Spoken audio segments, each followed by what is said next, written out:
G'day guys. So today we're going to be running through how to calculate simple interest. Simple interest, again, another skill in financial maths or money maths. And we're going to be looking at how to calculate the various parts of the simple interest calculation. Interest being money that you earn when you invest or borrow in terms of a loan or invest in a bank account. So let's have a look at this example. We've got calculate the simple interest paid when investing $1,200 for 1 year at 10.5% per annum. So per annum means annually or yearly. So if we get started, we can start off with our formula that we need to use, which we need to calculate the interest. It's going to be interest is equal to the principal times the rate times the time that is invested for divided by 100. So we divide by 100 to convert this rate into a decimal value, from the percentage value that it is here.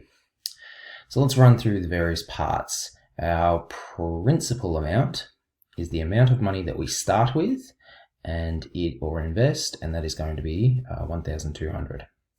So we've got $1,200 invested.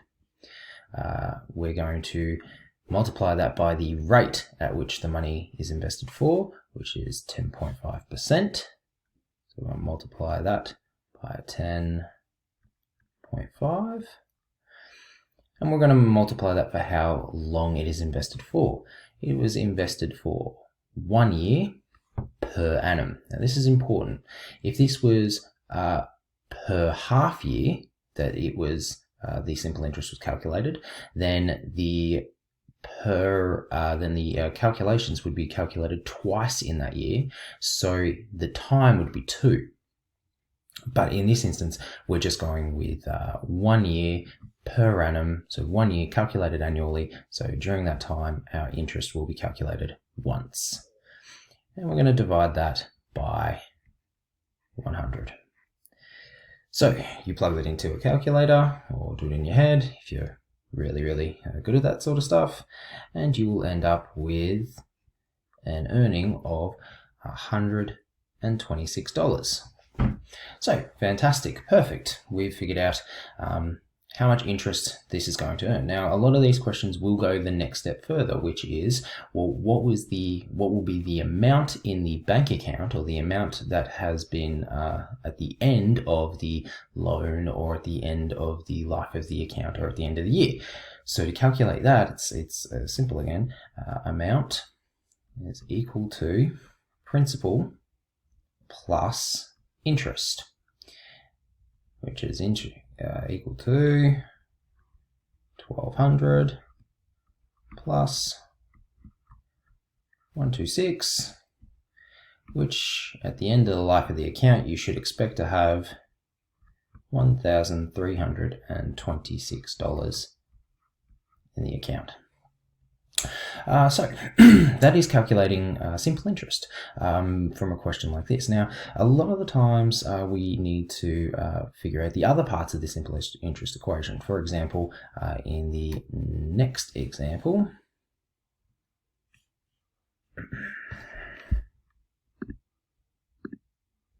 okay.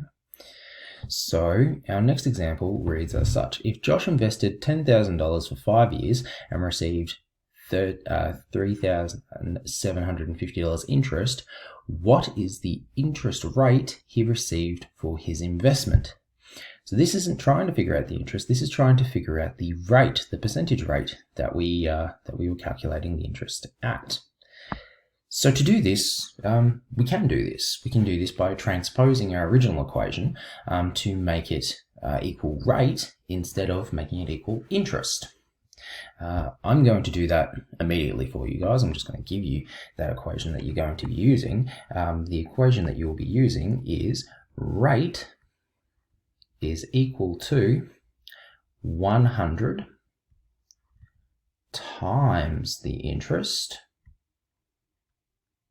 divided by the principal times time. All right, so the equation has changed a little bit. Basically, it's been inversed, and the interest has been removed from being the thing that we're trying to find. So we've swapped the interest and the rate, and now we're multiplying our 100 by the interest. So your equation is going to look something like this. It's going to look like 100 times that interest, which was 3,750. So much interest was earned at the end of the 5 years. We're going to divide that by the principal amount, which is 10,000, and we're going to multiply that 10,000 by 5. The amount of years and the amount of times, I suppose, that it was the interest calculation was calculated. Now, it doesn't tell you whether it was per annum or anything like that, so we're just going to assume that for 5 years it was calculated yearly, so 5 times. So it's actually important to think about how you're going to put this into your calculator. If you're using a normal scientific calculator, then a lot of the times it won't actually recognize how fractions work and those kinds of things. So it's important not just to put in 100 times 3,750 divided by 10,000 times 5, because it'll just do it in a really weird linear fashion. You actually need to think about those brackets. So you're going to put 100 times 3,750 close bracket divided by open bracket 10,000 times 5, and then you're going to hit your equals button. Yeah, so at the end of that you should get the answer 7.5%,